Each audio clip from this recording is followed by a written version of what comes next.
करण वीतराग विज्ञान नमो ताहि जाते भय अरिहंतादि महान करि मंगल करि हो महान ग्रंथ करण को काज जाते मिले समाज सब पावे निज पद राज।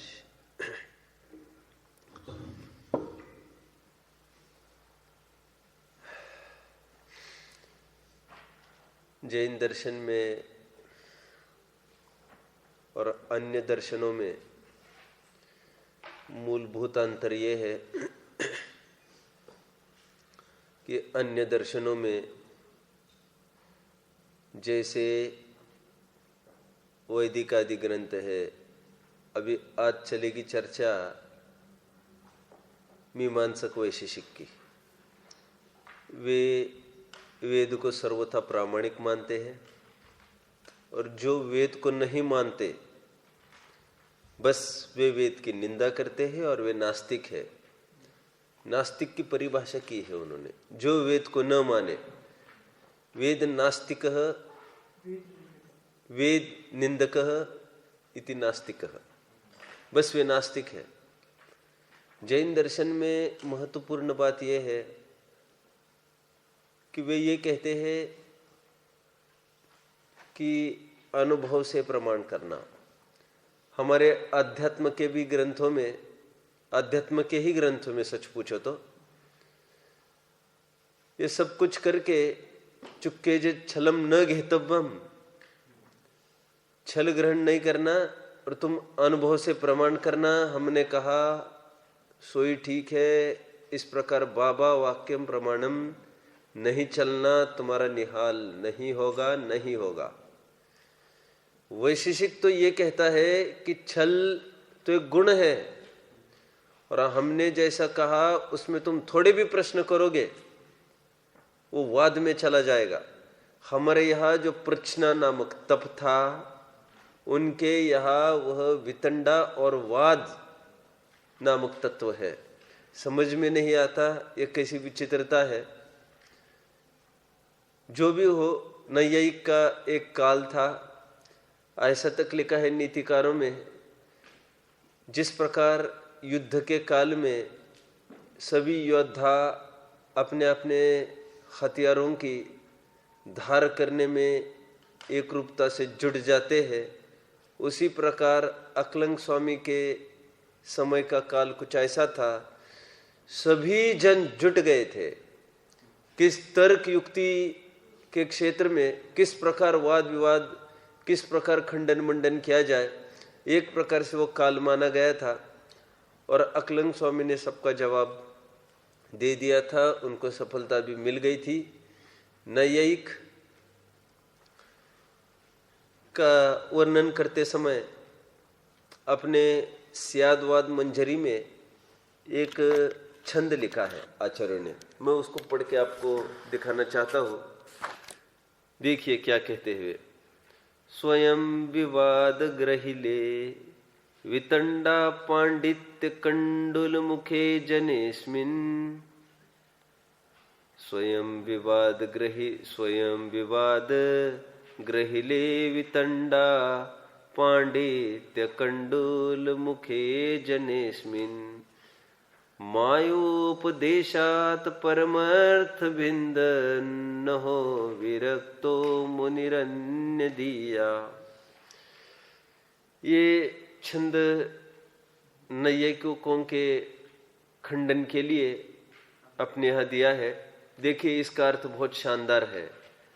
कहते हैं जो स्वयं विवाद ग्रहिले, जो स्वयं विवाद में फंसे हैं और वितंडा पांडित्य और कंडुल मुखे जनेस्मिन, और जो अति वाचालता से जो अपना मुंह खुजाल रहे हैं और दूसरों पर आरोप प्रत्यारोप कर रहे हैं कि ये सब झूठे हैं और स्वयं वितरागी होने का दावा करते हैं, सो देखिए इन्हीं के मत में वाद विवाद करने वालों को तो प्रामाणिक कहते हैं और देखो जो सच्चे वितरागी संत है उनके प्रति आक्षेप करते हैं, कैसे है ये नैयायिक।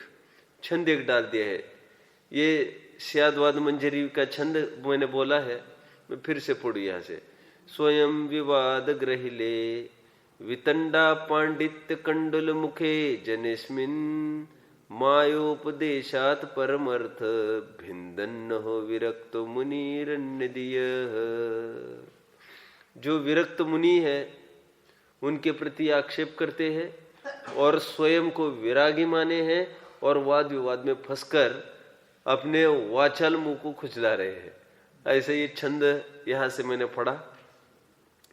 वैशेषिक का खंडन करते समय जो बिल्कुल आत्मा की सत्ता मोक्ष में मानते ही नहीं है, उनका खंडन करने के लिए न्याय मंजरी में एक छंद लिखा है, ये भी बहुत अच्छा है। देखो, वरम वृंदावने रम्ये कृष्ठत्वम अभिवांछितम न तो वैशेषिकी मुक्तिम गौतमो गंतुमिच्छति। क्या कह रहे यहाँ पर? एक प्रकार से भी गौतम का मानकर बोल रहे हैं, कह रहे हैं इनके यहाँ तो कोई मोक्ष है नहीं, अच्छा तो यही है, बढ़िया, आप तो वरम वृंदावने रम्ये, वृंदावन में ही श्रृंगाल बन के रमते रहो, यही अच्छा है, नहीं चाहिए हमको मोक्ष, यही घूमते फिरते रहो बाग बगीचे में, यही आनंद है। कौन मोक्ष ऐसा चाहेगा जिसमें अपनी सत्ता का ही नाश हो? समझ में आता है? फिर से, वरम वृंदावने रम्ये कृष्ठत्वम अभिवांछितम न तो वैशेषिकी मुक्तिम गौतमो गंतुमिच्छति। वहां जाने की हमको इच्छा नहीं, उसके अच्छा, उससे अच्छा तो हम यही बाग बगीचे में श्रृंगाल बनकर, ऐसे भी बोला है। और श्रृंगाल का अर्थ दिया है गीदड़ बनकर, ठग बनकर, हम यही पर विचरण करें ना, फिर काय के लिए मोक्ष में जाए, जो है सो सब ठीक ही है। ऐसा उनके खंडन के रूप में यहाँ पर लिखा गया है। ये दो छंद मुझे पढ़ने का भाव था, मैंने यहाँ से बोले हैं। हम आज आगे बढ़ेंगे। अब देख रहे होंगे वैसे अनुभव प्रमाण की बात तो कहीं नहीं आ रही है। अनुभव प्रमाण ये अध्यात्म में ही माना गया है और उनके लिए एक प्रमाण माना गया है प्रत्यक्ष प्रमाण, जो हमारे यहाँ परोक्ष के अंतर्गत ही समाहित हो जाता है, और वह भी मति ज्ञान के अंतर्गत। तदिंद्रिय निंद्रिया, क्या क्या सूत्र है? तदिंद्रिय निंद्रिय निमित्तम, और ये मति ज्ञान है, तो उसके अंतर्गत इनका साम व्यवहारिक प्रत्यक्ष समाहित हो जाता है।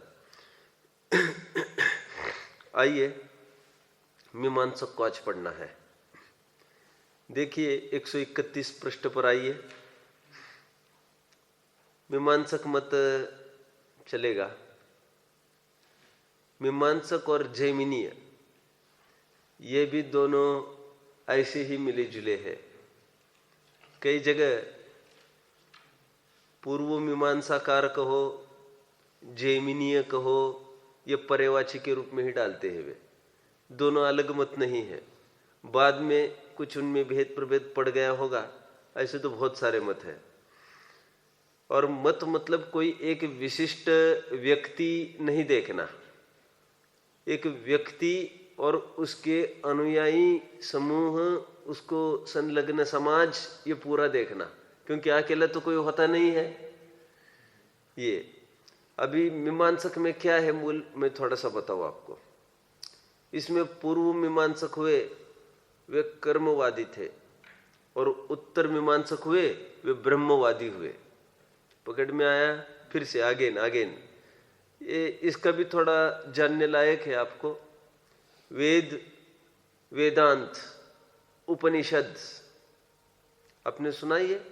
वेद, वेदांत, उपनिषद। मैंने भी पहले कभी बताया होगा आपको।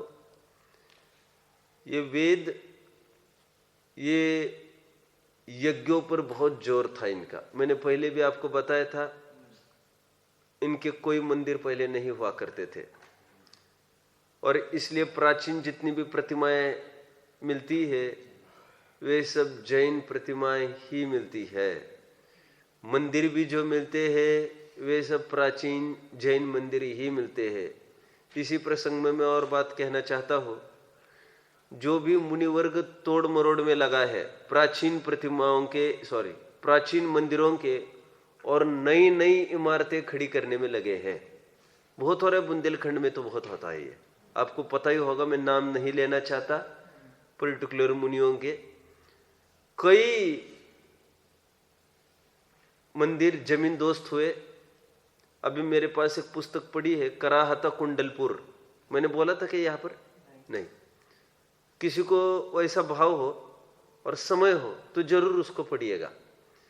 एक विद्वान ने मतलब थोड़ी डेयरिंग से, नीरज जैन एक थोड़े से विद्वान ऐसे हैं उनके जो डेयरिंग रखते हैं, ग्रंथों का भी अध्ययन है, तो उन्होंने बहुत उनको दबाया गया है इस बात को लेकर, कुंडलपुर को सब प्राचीन संस्कृति को मिटाकर वे नई इमारत वहां पर खड़ा करना चाहते हैं। इसके नाम पर वे पैसा बटोरते हैं और एक लेविश व्यवस्था देना चाहते हैं। तो उन्होंने बहुत प्रश्न खड़े किए हैं वहां पर। उन्होंने तो पहले प्रेम से उन्हीं को समझाया, तो उनको सब ट्रस्टियों ने मिलकर ये धमकी दी, आप बीच में पढ़ोगे तो आपकी कुछ खैर नहीं होगी। तो इन्होंने तो पुस्तक ही छाप दी, फिर ये कहकर उनका नाम ले लेकर कि खैर नहीं है बोल रहे ये लोग, तो मेरी जो भी होगी बोले, मैं तो कभी नहीं डरा हूं, मैं तो अपने काम से कभी पीछे नहीं हटूंगा, मैं तो लोगों को समझा कर रहूंगा। ये बात करा तो कुंडलपुर इसलिए लिखा है, सब वहां पर कह रहे इतने एकरों की जगह वहां पर सैकड़ों अपने ट्रस्ट की, तो तुमको इतना बनाना ही था तो तुम सामने बनाते तुम। और सब प्राचीनता की उन्होंने झांकियां दिखाई है, वहां के द्वार वगैरह। कह रहे ये 600-700 साल 800 साल पहले के दरवाजे होते थे। अब ये दिखाने के लिए हम हिस्टोरिक प्लेस है, ये किसी को दिखाए तो उनको ख्याल में आता है ये इतने साल पहले था हमारे। कम से कम जैनियों का प्राचीनता प्रतिमाओं को देखकर 2-2 ढाई हजार वर्ष पहले भी समझ में आती है। ये 2500 वर्ष पहले की प्रतिमा है। एलोरा, अजंता और गुफाओं में कितने ही इतिहासकारों ने यह बात सिद्ध की है कि 1000-1500 साल पहले की प्रतिमा इनकी मिल रही है। कोई प्रमाण हो तो आगे आओ, और एक भी प्रमाण सामने नहीं आ रहा है जैनियों के टक्कर में। तो ये ओल्ड इज गोल्ड के रूप में ये सुरक्षित की जाती है सब बातें। और एक मैं बात बोल दूं पहले, ये पुरातत्व और इतिहास, ये कभी भी किसी भी प्राचीनता देखनी हो, कोई सत्यता परखनी हो, तो 2 बिंदुओं को लेकर आगे बढ़ा जाता है। एक तो पुरातत्व और एक तो मतांतरों के ग्रंथ में पाया गया उल्लेख, बस 2 आधार होते हैं। पुरातत्व किसको कहते हैं? पुरा मतलब होता है प्राचीन, पुराण, पूर्व, और पुरातत्व मतलब कुछ ऐसे अवशेष जो प्राचीनता को दिखाए। ठीक है, तो ऐसे कुछ पुरातत्व मिले, शिलालेख मिले, कुछ भी मिले, ये पुरातत्व के अंतर्गत चला जाएगा। और मतांतरों के ग्रंथ को बहुत खोजा बिना जाता है। मैं थोड़े दिन में बताऊंगा, 2-3 दिन में मैं दिखाऊंगा आपको, एक बहुत बड़ा चीज पढ़ के दिखाऊंगा बौद्धों के बारे में। उनके ग्रंथों में किस प्रकार महावीर की जगह जगह प्रसिद्धि और महती की है, तो वो जायज मानी जाती है वो बात। देखो आपके इसमें आया जैनियों के बारे में कि वो जैनियों को नमस्कार, यहाँ पर भी आया ये प्राचीनता, उसमें ये जैन पहले हुए बिना आप ऐसा हो ही नहीं सकता। तो ये भी एक आधार माना जाता है, और निष्पक्ष रूप से सभी दार्शनिक उसका निर्णय करते हैं। They all are just scientists, वे पक्षधर कभी नहीं हुआ करते। जैसे कहते हैं राष्ट्रपति कभी पक्षधर नहीं हुआ करता, वो निष्पक्ष होता है। उसको क्या कौन वो भी पक्ष लेने लग जाए तो कैसे काम चलेगा। उसी प्रकार जो रिपोर्टर्स भी होते हैं ना, पत्रकार वगैरह, ये भी निष्पक्ष रहते हैं। बीजेपी कांग्रेस उनसे मतलब नहीं होता है, नहीं तो निष्पक्ष वे अपना कोई बात नहीं रख सकेंगे। ठीक उसी प्रकार ये पुरातत्व इतिहास विभाग वाले भी होते हैं, वे निष्पक्ष होते हैं। ये दार्शनिक जो भी ख्याल में आई सबकी बात लिखते रहते हैं। ठीक है, पुराण मित्येव न साधु सर्वम, जो सभी पुराना होता है वो सब अच्छा होता है ऐसे भी नहीं, जो सब नया होता है वो सब खराब होता है ऐसे भी नहीं। निष्पक्ष होकर जो सत्य है उसको बढ़ाते रहते आगे। मुझे तो अभी क्या कहना था वैसे, तो वे सब प्राचीनता मिटा रहे हैं, कह रहे हम किसको दिखाएंगे, ये सब प्राचीन मंदिर तो मिटा रहे हैं। मैं विदिशा मेरा कार्यक्रम हुआ था, तो मैं विदिशा गया था, तो 7-8 साल हो गए उसको। तो वे मंदिर दिखा रहे थे वहां पर, किले अंदर का मंदिर। किसी ने देखा है? नहीं देखा है। तो वो मंदिर देखते ही बनता है, और इतनी सुपर टेक्नोलॉजी उसमें। देखो यहाँ पर कोई बैठेगा तो उसको गर्मी में गर्मी नहीं लगेगी, ठंड में ठंड नहीं लगेगी, एकदम प्लेस फुल्ली सेफ एकदम सिक्योर। और उसकी खिड़कियां कैसे बनी है, दरवाजे कैसे बने, पब्लिक बहुत भरी तो प्रवचन कैसे सुने, ये 700-800 पहले साल की डिजाइन सब वो देखते ही बनती है। और इतनी महिमा आती है। आज के मंदिरों में पैसे की भरमार है, और ये तो सब है, आर्किटेक्चर है, स्कल्पचर है, ये तो है ही सब। लेकिन जो प्राचीनता थी ओरिजिनली, वो हमको वास्तव में देखने को मिलती है जब हम कहते हैं जब कुछ भी डेवलप्ड नहीं था। मैंने अभी भी सुनाया 1-2 क्लासेस को। मैंने कहा कि शिवाजी महाराज ने रायगढ़ की सिंहगढ़ देखना पड़ेगा उसको, वो उनके अपनी राजधानी बना रखी थी। अंग्रेजों ने शिवाजी के बाद जब अंग्रेज ने अटैक किया भारत पर, ये तो शिवाजी का काल तो मुसलमानों के काल का बराबर का था, उन्होंने उनका खात्मा कर दिया था। और फिर अंग्रेजों का जब शासन चालू हुआ, उन्होंने अपना केंद्र बिंदु बनाया। शिवाजी महाराज ने जहां पर अपने अपने स्थापित किए थे वहां पर चलिए, तो वहां पर वे अपने नाव जहाज लेके जाने लग गए। वे कुछ आगे ही नहीं बढ़ पाए ना नदी में। पता चला नदी में एक प्रकार को उन्होंने पुल बना रखा था नीचे। तो उनको आखिर तक ये समझ में नहीं आया ये कौन सी टेक्नोलॉजी से बनाया इन्होंने। और स्थापत्य विभाग ऐसा कोई डेवलप नहीं हुआ था तब, मैथमेटिकल लाइन कुछ भी। आज हम देखते हैं कुछ भी, ये जो मीनारें खड़ी की जाती है, ये आज कुछ भी खड़ा करो ज्यादा नहीं टिकता है। पहले जमाने में ऐसा क्या होता होगा जो वे इतना खड़ा करते होंगे और लॉन्ग लास्टिंग चलता होगा। लीनिंग टावर ऑफ पिज़ा आज भी एक अट्रैक्शन बना है, कैसे खड़ा हुआ होगा कहते हैं। और जो बराबर 1 साल 1 डिग्री झुकता है कहते हैं, जो भी होता होगा। जो हैंगिंग गार्डन आदि ये सब मतलब बुद्धि तो थी। और जिसको हम आज विकास कहते हैं मैथमेटिकल फॉर्म में, ऐसा भले नहीं होगा, लेकिन उनमें बुद्धि ऐसी थी। आज भी अपन देखते हैं ताजमहल वगैरह में, हम देखते पर्टिकुलर गाइड्स भी समझाते, इसको गौर से देखो ये ओम दिख रहा है, इसको गौर से देखो ये स्वस्तिक दिख रहा है, गौर से देखो। नक्शी काम समझ में आता है। और ऐसे नक्शी कामों से खंबे भरे हैं। उसको टॉर्च लगा के देखो तो फिर अनेक उसमें फिर वो फ्लोरोसेंस भी आता है। कह रहे देखो इसमें अभी लाइट बंद करो आपकी, तो उसमें से लाइट आती रहती है। ये सब वो इतिहास में ही बातें हैं ये सब। और प्राचीनता कैसे मिटा सकते हैं हम किसी की, समझ में आते। तो नए के चक्कर में और अच्छा दिखने के चक्कर में हम हमारी पुरानी संस्कृति ना मिटाए, इसको लेकर उन्होंने बहुत एक लगभग 100 पेजेस का एक ग्रंथ ही खड़ा किया है। और कुंडलपुर को भी वे खत्म करने का देख रहे हैं। इसको लेकर उन्होंने लिखा कराहता कुंडलपुर, कि बनाना है सामने कैंपस है, जितना बनाना है उतनी बनाओ धर्मशाला, एसी बनाना हो एसी बनाओ, ये क्यों गिरा रहे हो। और वहां तो बात समझ में आती है जहां पर सीमित प्लेस है, यहाँ पर तो इतनी प्लेस है, तुम इसी के पीछे क्यों लगे हो। बोले प्राचीनता न मिटे, प्राचीनता बरकरार रहे। समझ में आता है। हमारे घर में बुजुर्ग माँ बाप है, वो दूसरों के सामने आए तो आपको घृणा क्यों लगती है, वो उनके मुंह से लार टपकती है, हाथ कपकपी हो रही उनको, आप दूसरों के सामने उनको क्यों डांटते हो, क्यों कहते हो दूसरों के सामने नहीं आना। ये उम्र की नजाकत है, ऐसा होता रहता है। आप तो आदर करो, सम्मान करो, और बुजुर्गों का अपने घर होना एक अनुभव का बल मिलता है। समझ में आता है। मेरा एक बहुत पहले सुना है मैंने, ये तो 15-20 साल तो हुए रहेंगे मुझे ये सुनकर, 20 साल तो तब सुना था। महाबलेश्वर में बहुत अच्छी प्लेस में एक जन ने अपना लड़का पढ़ने को डाल दिया, जहां पर सभी फिल्म स्टार्स, जैनियों की तो कोई बात ही नहीं, वहां पर फिल्म स्टार्स अपने अपने लड़कों को पढ़ाते हैं कहते हैं। वहां पर उन्होंने डाल दिया। जब उनके दादाजी मिलने आए वहां पर, उनके धोती पहनकर आए, उसको बर्दाश्त नहीं हुआ बच्चे को, वो मिलने नहीं गया और सबको कहा ये मेरे कुछ नहीं लगते हैं। और फिर जब मौका पड़ा तो दादाजी को इतना डांटा, आप ऐसे आते हो यहाँ पर, बच्चे मेरे हंसी उड़ाते हैं, समझ गए? मतलब उसको ये नहीं पता है अभी हम पाश्चात्य संस्कृति में कैसे बहे जा रहे हैं, और हमारा आदमी है ना, हमारी प्राचीनता है ना, उसको रिस्पेक्ट करना चाहिए।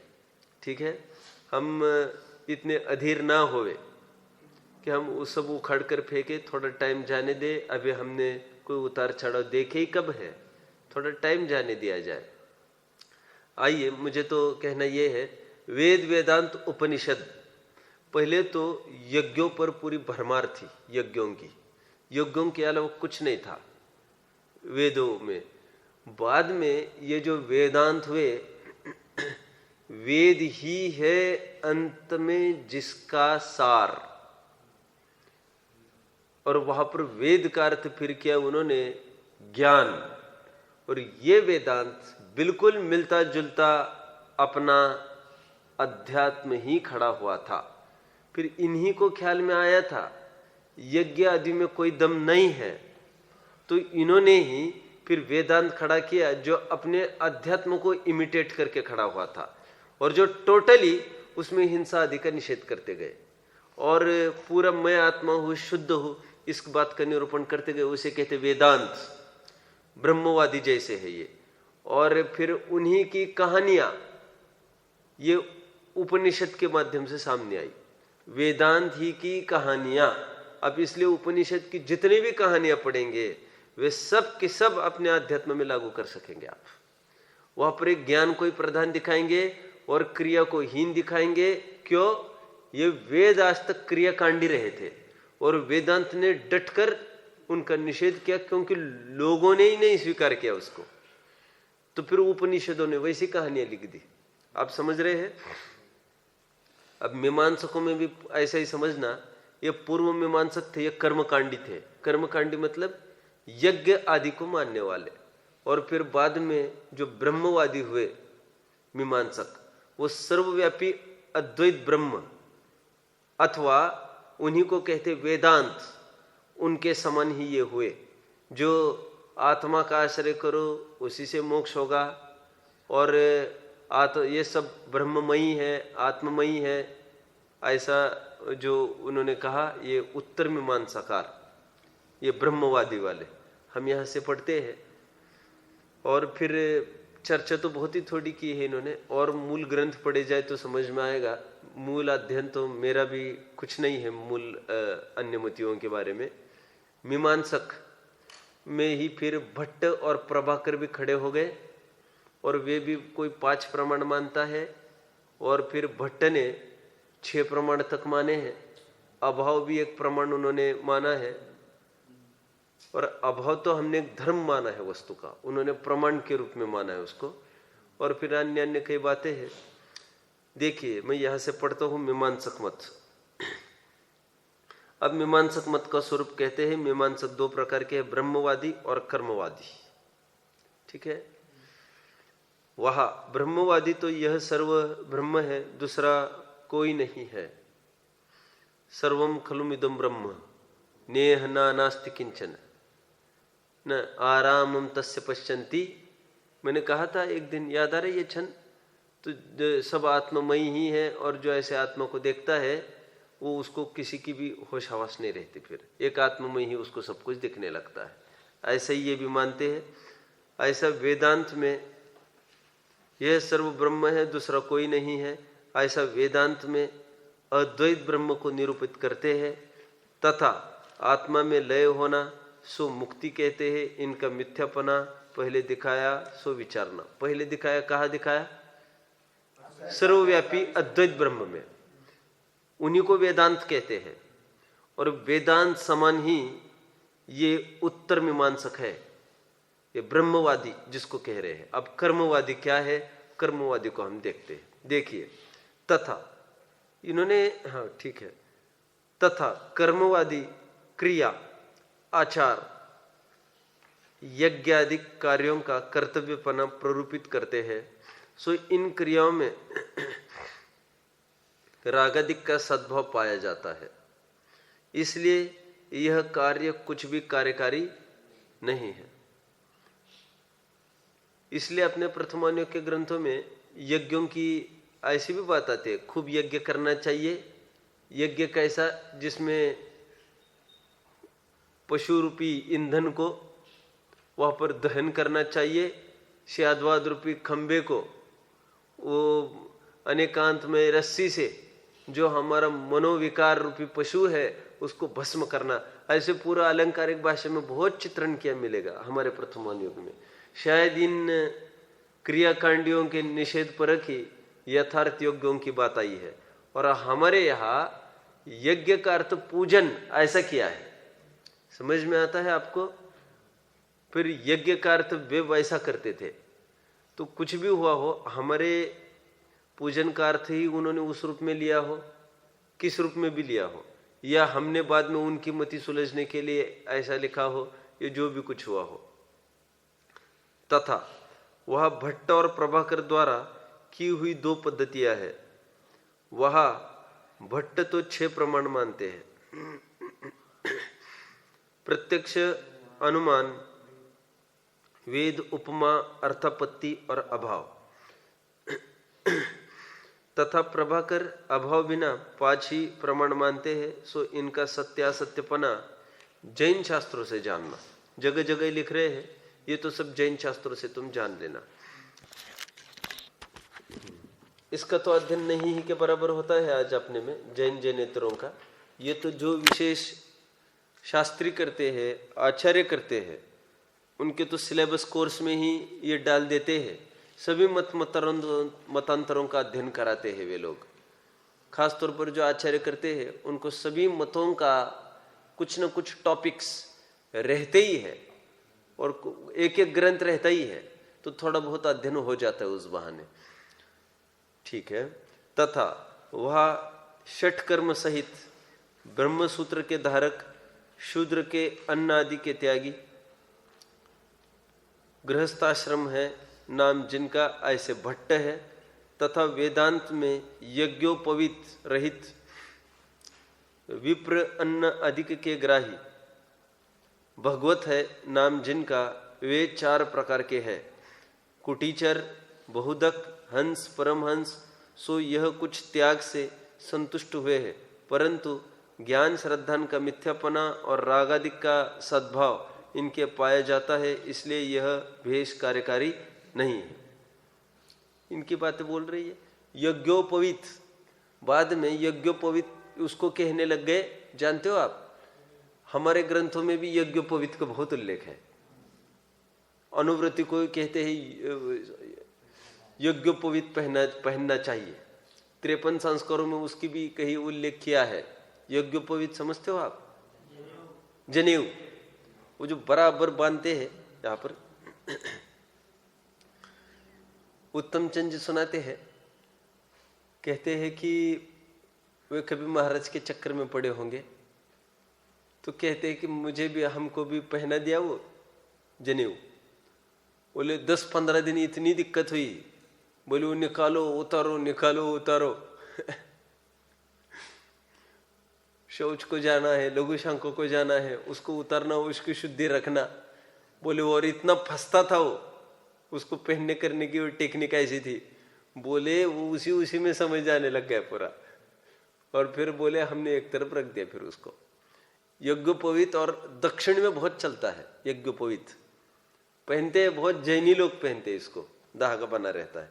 ब्राह्मण तो पहनते ही है उसको, लेकिन जैनी लोग भी कुछ कुछ कहते हैं ये पहनना जरूरी है। जिसने कोई 8 मूल गुण वगैरह लिए है वो पहने इसको। और फिर कई मुनि दक्षिण के पुट वाले हुए तो वे भी बहुत आग्रह रखते रहते हैं।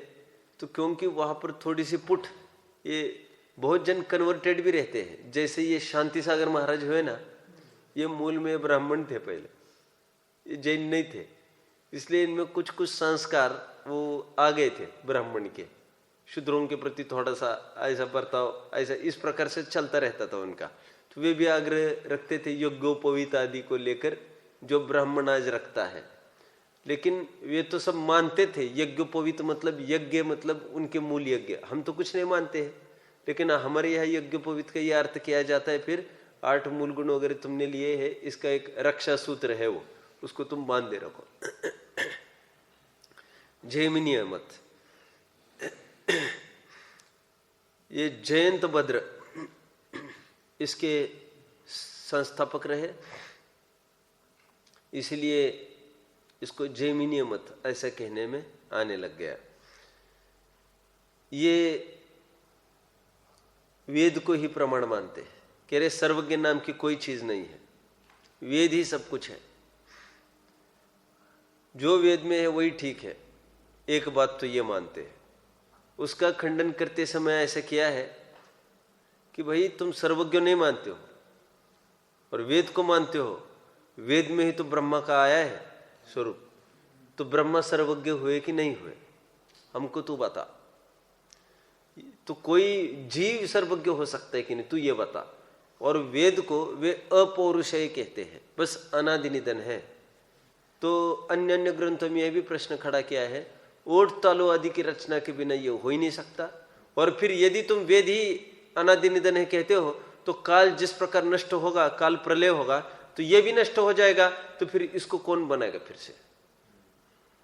कोई सर्वज्ञ तीर्थंकर तुमको मानना ही पड़ेगा, जिसके निमित्त से होता होगा, मानव के निमित्त से, और फिर लिपिबद्ध होता होगा। अनादि निधन इन्हीं की रचनाओं को माना जाए, सो बात नहीं बैठती है। फिर दूसरी बात यह है, फिर यदि वेद प्रमाण है तो फिर उसको पढ़ने से सबको सम्यक ज्ञान क्यों नहीं होता? कोई कुछ अर्थ समझता है, कोई कुछ अर्थ समझता है, तो यथार्थ अर्थ क्या ये समझाने वाला भी तो कोई होना चाहिए ना। तो सर्वज्ञ का होना तुम झुठलाओ मत, कोई व्यक्ति तो होना ही चाहिए जो समझा सके, कोई बात का निरूपण कर सके।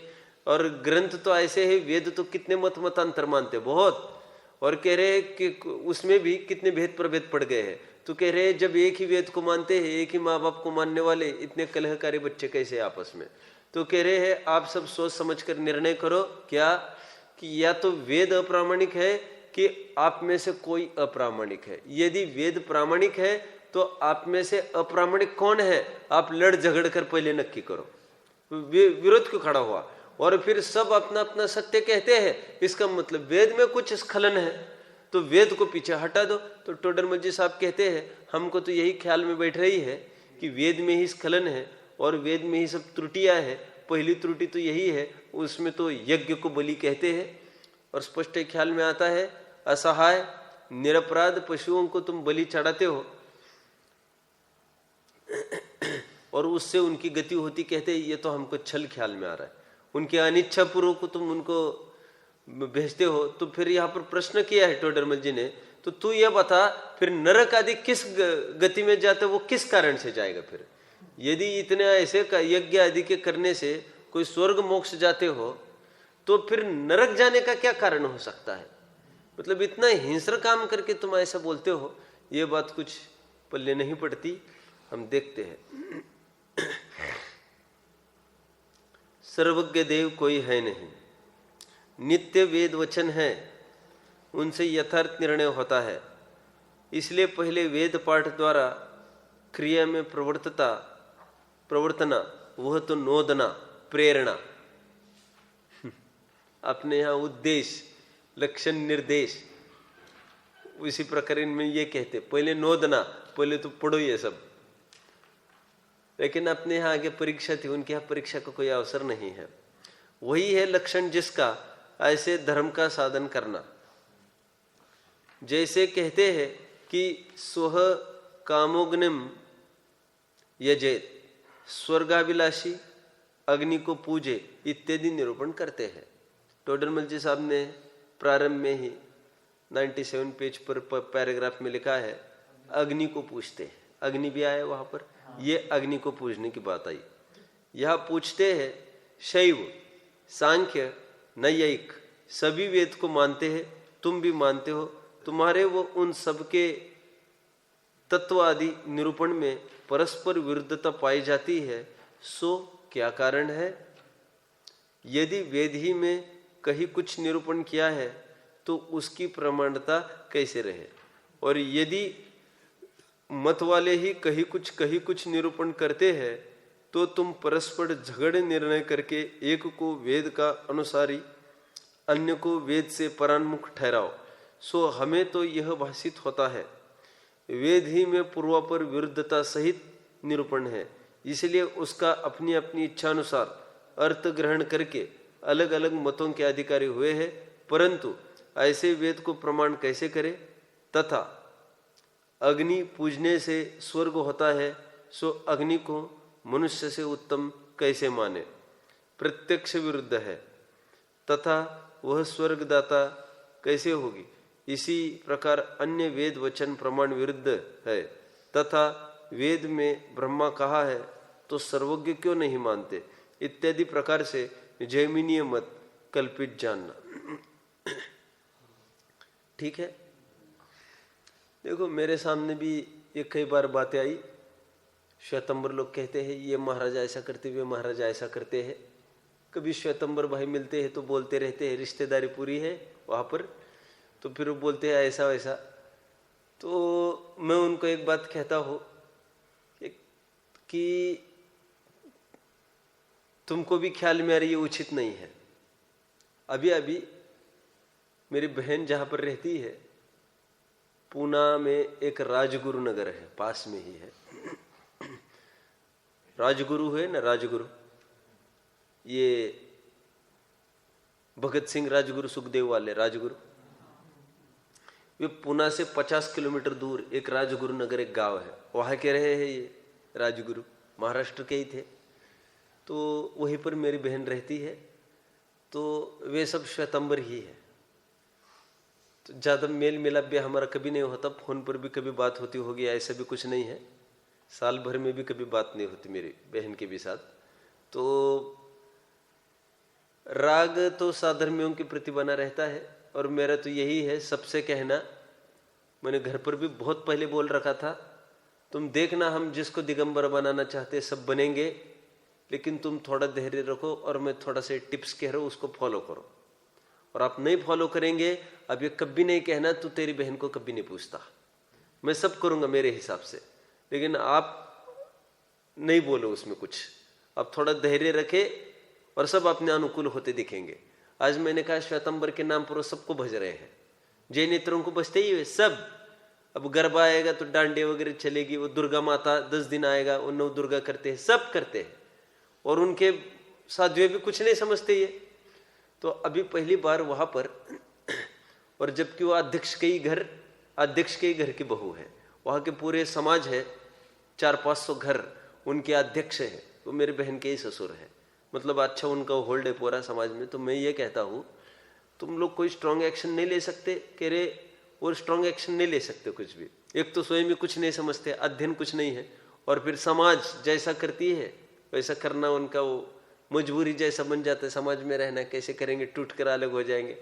अभी पहली बार वहां पर एक साध्वी आई, अर्चना जी, उन्होंने खुलकर 4 महीने वहां पर रही चौमासे में, उन्होंने खुलकर वहां पर गुणस्थान विवेचन, एक तो ये पुस्तक चलाई अन्ना जी की, और एक तो प्रकाश छाबड़ा जी की तत्वार सूत्र वो चलाई उन्होंने, वहां पर सामने रख और जगह जगह सबको बांटी, और खुलकर डटकर ये कहा कि दिगंबर धर्म सच्चा धर्म है, और उनका बहुत प्रभाव है समाज में। अर्चना जी एक है, वो 50 ईयर्स की होगी, और प्रभुत्व शैली अच्छी है उनकी, वक्तृत्व शैली जबरदस्त है, ग्रंथों पर कमांड है, और लगभग 15-20 सालों से वो दिगंबरों का अध्ययन कर रही है। अच्छा, तो फिर अब की बार उन्होंने सभाओं में चलाना चालू किया दिगंबर ग्रंथों को, और स्पष्ट बोलते हैं, कोई दम नहीं है श्वेतंबरों में। तो बहुत पढ़ा अब की बार मेरी बहन ने भी वहाँ पर, और अभी अभी बहुत लेटेस्ट में थोड़ा संपर्क बढ़ गया मेरा और बहन का फोन के माध्यम से। तो फिर वो भी प्रश्न पूछने लग गई धर्म के बारे में। अब उसको धर्म रुचि लगी देखकर, मुझे भी स्वाभाविक है थोड़ा राग हो गया, और मैंने तो बहुत पहले बोल कर रखा है सबको, मेरा भाई बहन जैसा नाता किसी के साथ नहीं, सो तो माँ बाप जैसे भी किसी के साथ नहीं। आप धर्म में प्रवृत्ति करोगे तो सबके साथ मेरा नाता रिश्ता है। अब वो तो फिर मैंने उसको आपके बार यहाँ पर भी बुलाया, मैंने कहा अप्रैल में यहाँ पर आना, कार्यक्रम है, और प्रवचन भी कुछ भेजे गुणस्थान वगैरह के, तो बहुत कान देकर सुन रही थी उसको, गुणस्थान पूरा सुना ना आपकी बार, और बहुत अच्छा लगा उनको। वे कभी पढ़ाते नहीं कोई विषय। तो मैं श्वेतंबरों को हमेशा एक बात कहता हूँ, जब भी वे कहते हैं हमारे महाराजा ऐसा करते, फिर बुला कर तुम साबुदाने की खिचड़ी बनाकर खिलाना कल। और कई महाराज ऐसे है, चाय बनाने का टाइम क्या है आपका 8 को ही हम गोचरी को आएंगे आपके यहाँ, बराबर गरम गरम चाय हमको चाहिए, थोड़ा 1 मिनट लेट की भी नहीं चलेगी। बहुत ऐसा काम कराते रहते हैं श्रावकों से। मैं कहता और तुम करते रहते हैं तुम लोग, और तुम ही फिर उनकी निंदा करते हैं। मैंने कहा पाखंडी तो तुम लोग हो, तुम लोगों ने बदनाम किया उनको, तुम काय के लिए खिलाते हो, तुम ही निंदा करते हो, तुम ही करते हो। मैंने कहा इनको सहारा या आश्रय तुमने दिया है, तुम लोगों ने। मैं तो सबको ही बोलता हूँ।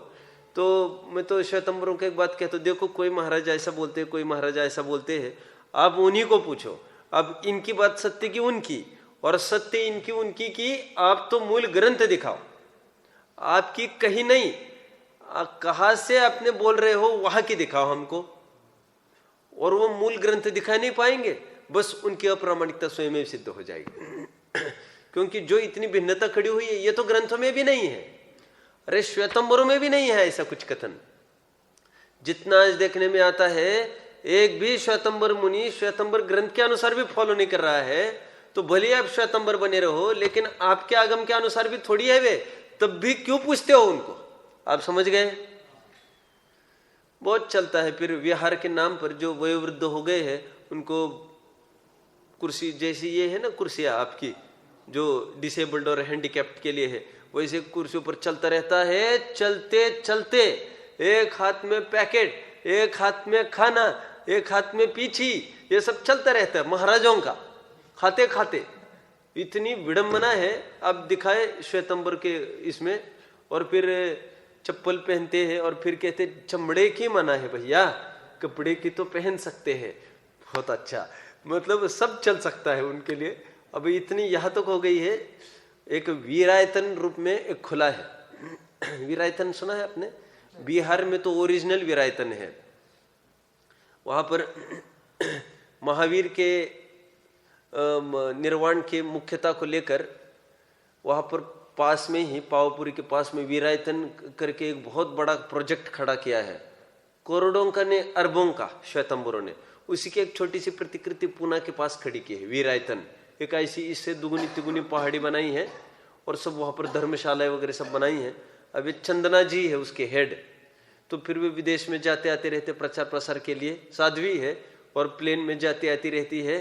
तो वो कहते नहीं, पहले इस जमाने में एरिया समिति की बात थी, अभी तो चलने का काम ही नहीं है ना, तो एरिया समिति की कहा बात आई अभी कि अभी तो उससे अहिंसक मार्ग ख्याल में आया, और कौन हमारे निमित्त से दौड़ रही है विमान। ऐसे करके बहुत शिथिलाचार उनमें व्याप्त हो गए, और श्रावक फिर भी उनको मिलते ही है। कहा जाए पब्लिक उनको कहने तो अकेले पड़ जाएंगे, बोले हमें रोटी बेटी का निभाने दो। अंदर में सब पोल पट्टी समझते हैं, लेकिन कोई डेयरिंग नहीं करता बदलाव की। सब जो चल रहा है सो चल रहा है। ठीक है, तो सब जगह ये देखने में आता है ऐसा। कहाँ तक आए हम? ये मैंने इसलिए कहा कि वेद को मानने वाले इतने जन हैं, तो फिर सबकी प्रवृत्ति न्यारी न्यारी क्यों दिखती है जब एक ही को मानते हैं? पहले आप आपस में निश्चित करो सत्य कौन है। इसलिए हमारे यहाँ एक बात बहुत ही अच्छी है कि मुनि वर्ग में कितनी भी दूषितता आ गई हो, लेकिन ग्रंथों में भी अभी भी अक्षुण्णता बनी है। वो बराबर वही अनादि का प्रवाह आज तक चलता आ रहा है, और बराबर मूलाचार का अनुवाद करते समय ज्ञानमती जी लिखेगी, वो प्रॉपर अनुवाद ही करेगी।